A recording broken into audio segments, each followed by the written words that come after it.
Ako si Nilo. Marami ng taon nang lumipas mula nang una kong iwan ng Pilipinas para mangarap sa abroad.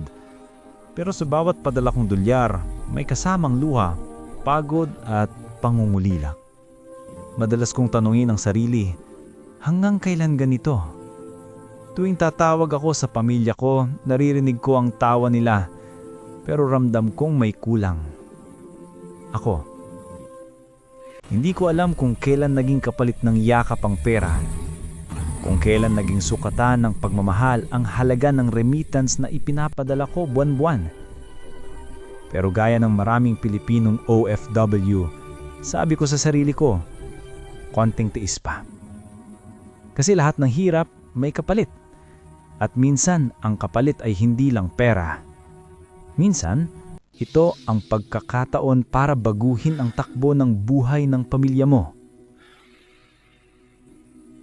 Ito ang kwento ng pangarap na tinahinang layo, ng negosyong itinayo sa sakripisyo, at ng pamilya na natutong tumindig kahit magkahiwalay. Nagsimula ang lahat nang mawalan ng trabaho ang asawa kong si Lorna sa pabrika. 3 ang kapatid kong umaasa sa amin noon at ang renta, kuryente at pagkain ay halos hindi ko na mapagkasya sa sahod bilang technician sa Riyadh. Sabi ko kay Lorna sa tawag, hanap ka muna ng mapapasukan dyan, baka kahit maliit, pandagdag lang. Sumagot siya, Nilo, wala na rin tumatanggap. Puro sarado ang mga tindahan dito. Tahimik ako. Naririnig ko sa kabilang linya ang ugong ng bentilador at tunog ng pinggan. Okay lang, ako na munang bahala rito. Huwag mo na akong alalahanin, sabi ko, kahit alam kong halos wala na rin akong maitabi. Lumipas ang mga buwan. Lumalaki ang mga bayarin. Tuwing sahod, parang bula ang pera. Napuputol ang tawag sa pamilya dahil expired na ang load ko. At minsan, hindi na rin ako kumakain ng maayos. Sa trabaho, napansin na rin ng mga kasamahan ko ang pagbabago ko. Bro, okay ka lang? Tanong ni Ramil. Kapwa ko rin OFW. Ngumiti lang ako. Oo, kaya pa. Pero ang totoo, hindi na. Isang gabi, habang nakaupo ako sa kama sa maliit kong kwarto, tumawag si Lorna. Umiiyak siya. Nilo, nahihirapan na ako. Hindi ko alam kung saan pa tayo kukuha ng pampayad ng kuryente. Nahihiya na akong mangutang. Pasensya na Lorna, sagot ko. Ginagawa ko na lahat. Sa mga salitang yun, parang gumuho ang loob ko. Hindi ko alam kung asawa pa ba ako o parang ATM na lang. Tuwing makikita ko ang mga litrato nila sa telepono, naiisip ko baka ito na ang kapalit ng pangarap, ang paglayo. Pero sa gitna ng lahat, may maliit na binhi ng pag-asa.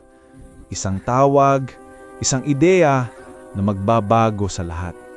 Isang gabi, habang nakakape ako sa labas ng barracks, tumawag ulit si Lorna. Nilo, sabi niya, nakita ko yung lumang washing machine ng kapitbahay. Ibebenta daw ng mura. Sabi ko, baka pwede nating bilhin.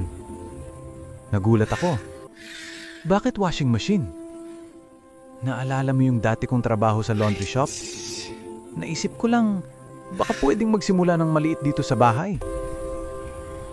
Tahimik ako sandali. May halong takot at pag-aalinlangan sa isip ko. Lorna, baka mahirap. Wala pa tayong puhunan. Tapos ako, nandito pa. Alam ko. Pero baka ito na yung paraan para hindi na tayo palaging umaasa sa padala mo. Doon ako napayuko. Bawat salitang binitawan niya ay parang salamin ng mga gabi kong walang tulog. Naisip ko, baka nga tama siya. Pero, saan kami kukuha ng pera? Lumipas ang ilang linggo. Nagkasakit ako sa trabaho dahil sa sobrang pagod. Napilitan akong magpahinga. Pero habang nakahiga ako, paulit-ulit kong naririnig sa isip ko ang boses ni Lorna. Baka ito na yung paraan. Kinabukasan, Ipinadala ko ang huling ipon ko. Halos kalahati ng sahod ko sa 3 buwan. Bilin mo na. Subukan natin. Sabi ko. Nag-alala siya. Sigurado ha? Wala ka nang matitira. Oo, sagot ko. Kung hindi natin sisimulan ngayon, kailan pa? Nang matapos ang tawag, nakatingin lang ako sa kisame. Sa isip ko, ito na ang pinakamalaking sugal ng buhay namin. Bawat araw, nagdadasal ako na sana gumana. Pero gaya ng lahat ng panimula, may unos na kasunod. Lumipas ang mga buwan. Araw-araw, kinakausap ko si Lorna online para malaman ang takbo ng maliit naming laundry business. May isa ng customer, yung kapitbahay natin. Sabi niya, tuwang-tuwa. Isa lang? Tanong ko, sabay ngiti. Isa lang muna, pero babalik daw siya bukas.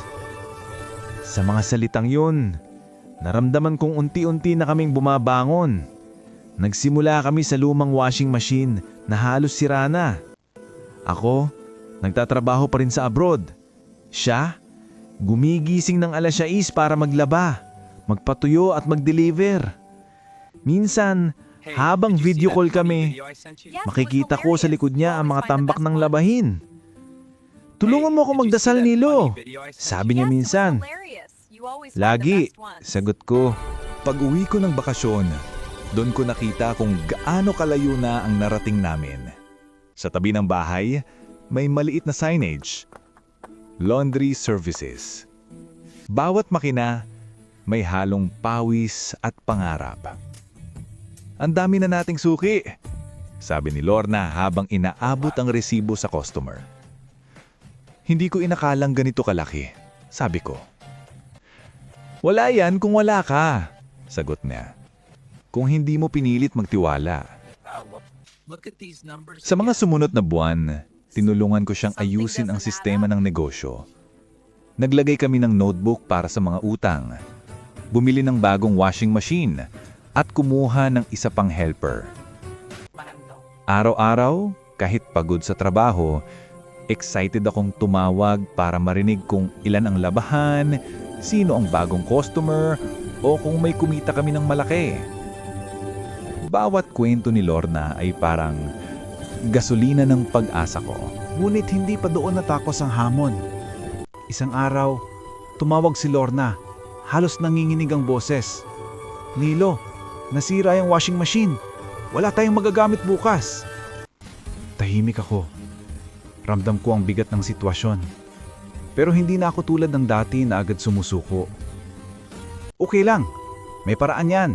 Ayusin natin, sabi ko. Nagpadala ako ng maliit na halagang ipon at tinulungan siya ng kapitbahay na marunong mag-repair.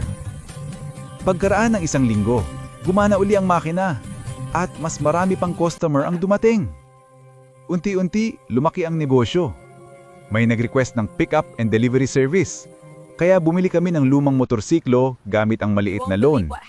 Ako ang nagplano ng schedule, siya ang nagmamanage sa bahay. Sa wakas, nakita ko ang bunga ng sakripisyo naming mag-asawa. Hindi na siya kailangang mangutang at hindi na rin ako kasing lungkot sa trabaho. Tuwing uuwi ako, hindi ko na iniisip kung may pambayad ng kuryente. Ang iniisip ko na lang, paano pa namin mapapalago? Isang gabi, habang nagkakape kami sa labas ng tindahan, sabi ni Lorna, Nilo, tandaan mo to ha.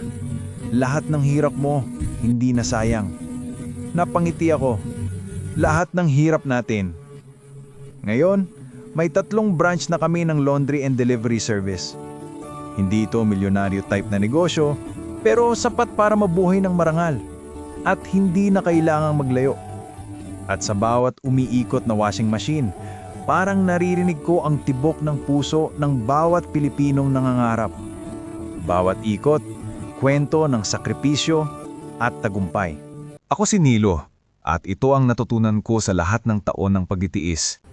Ang tunay na tagumpay ay hindi lang nasusukat sa dami ng perang naipon, kundi halakas ng loob na bumuo ng bago kahit pagod ka na. Matagal kong inakala na ang pagiging provider ay sapat na. na ang pagmapadala ng pera buwan-buwan ay tanda ng tagumpay. Pero mali pala ako. Ang pera, nauubos. Pero ang pangarap na sabay ninyong itinayo, hindi kailanman mawawala. Lahat ng paghihiwalay, sakit at pagod ay may saysay kung may direksyong tinatahak. Kung ang bawat luha ay binabayaran ng pag-asa. At kung ang bawat sakripisyo ay nagbubunga ng pagkakaisa. Natutunan ko rin na hindi kailangan maging mayaman para maging matagumpay. Kailangan mo lang maniwala sa Diyos, sa sarili mo, at sa taong pinili mong sabayan sa hirap at ginhama. Ngayon kapag may nagtatanong sa akin kung paano ko kinaya ang pagiging malayo, lagi kong sinasabing, hindi ako ang matatag. Ang pamilya ko ang dahilan kung bakit ako natutong tumatag.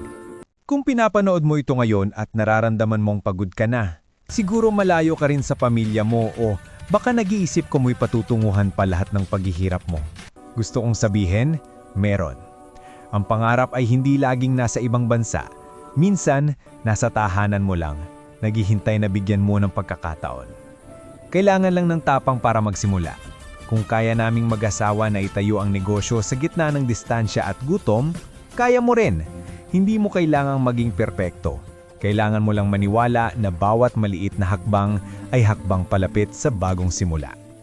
Ang sakripisyo mo ay may saysay. Basta huwag kang bibitaw.